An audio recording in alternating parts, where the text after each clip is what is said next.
Hello bachcho, let's see the question. The question says that a ball is dropped from a height of 64 meter and it rebounds 3 by 4 of the distance every time it touches the ground. Find the total distance it travels before it comes to rest. Okay, तो इस question में हमें क्या बोला है, हमारे पास एक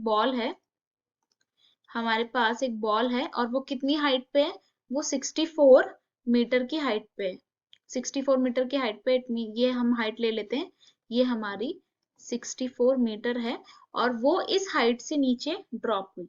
अब बोला है कि it rebounces 3/4 of the distance every time. Okay, तो यहाँ पे बॉल गिरी तो उसके बाद ये रीबाउंस होगी, मतलब कुछ इस हाइट पे जाएगी और हमें बोला है कि ये कितनी हाइट पे जा रही है, 3/4 of previous. It means 3/4 of 64. इतनी हाइट पे जा रही है, फिर ये इस हाइट से वापस भी आएगी, फिर रिबाउंस होगी।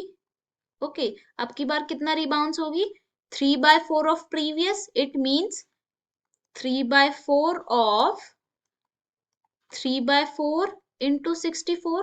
इतनी रिबाउंस होगी, फिर वापस आएगी।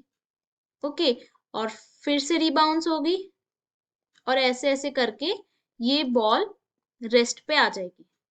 ओके, तो हम लिखेंगे जो हमारा डिस्टेंस होगा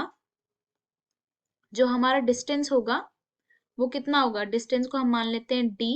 तो हमारा डिस्टेंस सबसे पहले क्या होगा, 64।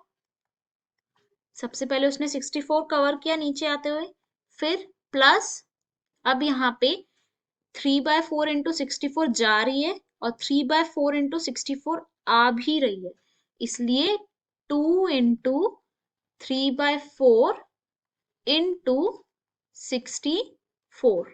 ओके, ऐसे ही हम प्लस करेंगे इसको, 2 इंटू 3/4 ऑफ 3/4 इंटू 64। ऐसे ऐसे करके ये हमारी सीरीज बन जाएगी, 3/4 into 3/4 into 3/4 into 64। Okay, up to infinity ये हमारी सीरीज बन जाएगी। ओके, तो यहाँ पर जो हम की कॉन्सेप्ट यूज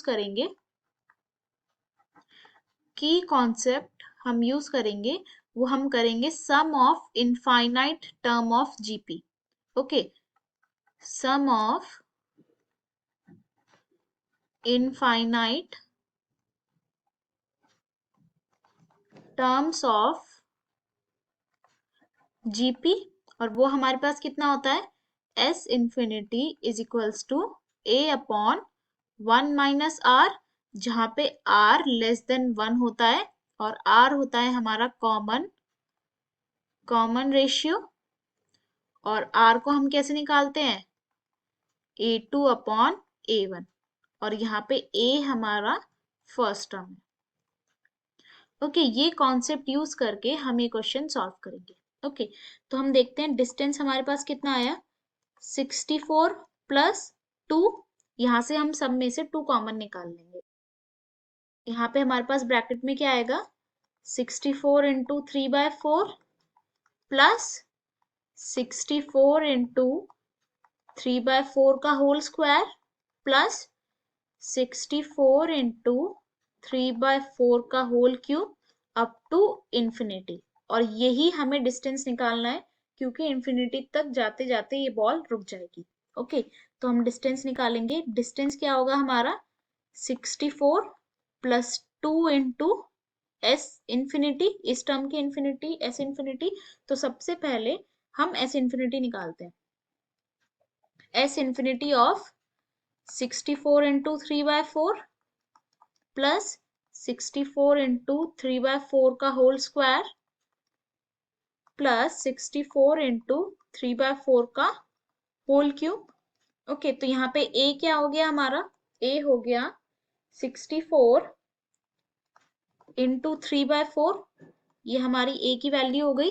और r की वैल्यू क्या होती है हमारी, r की वैल्यू होती है A2 अपॉन A1।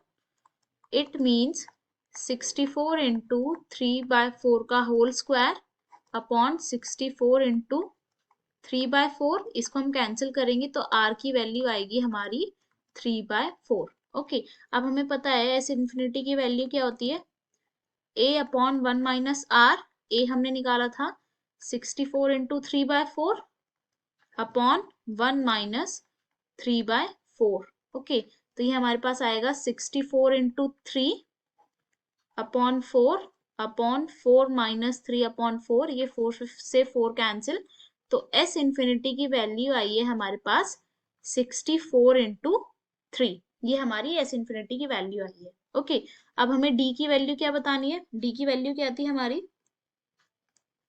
डी की वैल्यू थी 64 प्लस 2 इंटू एस इन्फिनिटी, तो d is equals to 64 plus 2 into 64 into 3। Okay, यहाँ से हम 64 कॉमन निकालेंगे, तो 64 इन ब्रैकेट में 1 प्लस 6, तो d is equals to 64 into 7, और इसको हम मल्टीप्लाई करेंगे तो हमारे पास आएगा 448 मीटर। ओके, और यही हमारा फाइनल आंसर होगा। ओके, तो बॉल रेस्ट पे आने से पहले 444 मीटर का डिस्टेंस कवर करेगी। ओके, यही हमारा फाइनल आंसर होगा। Hope you will understand. Best of luck. Thank you.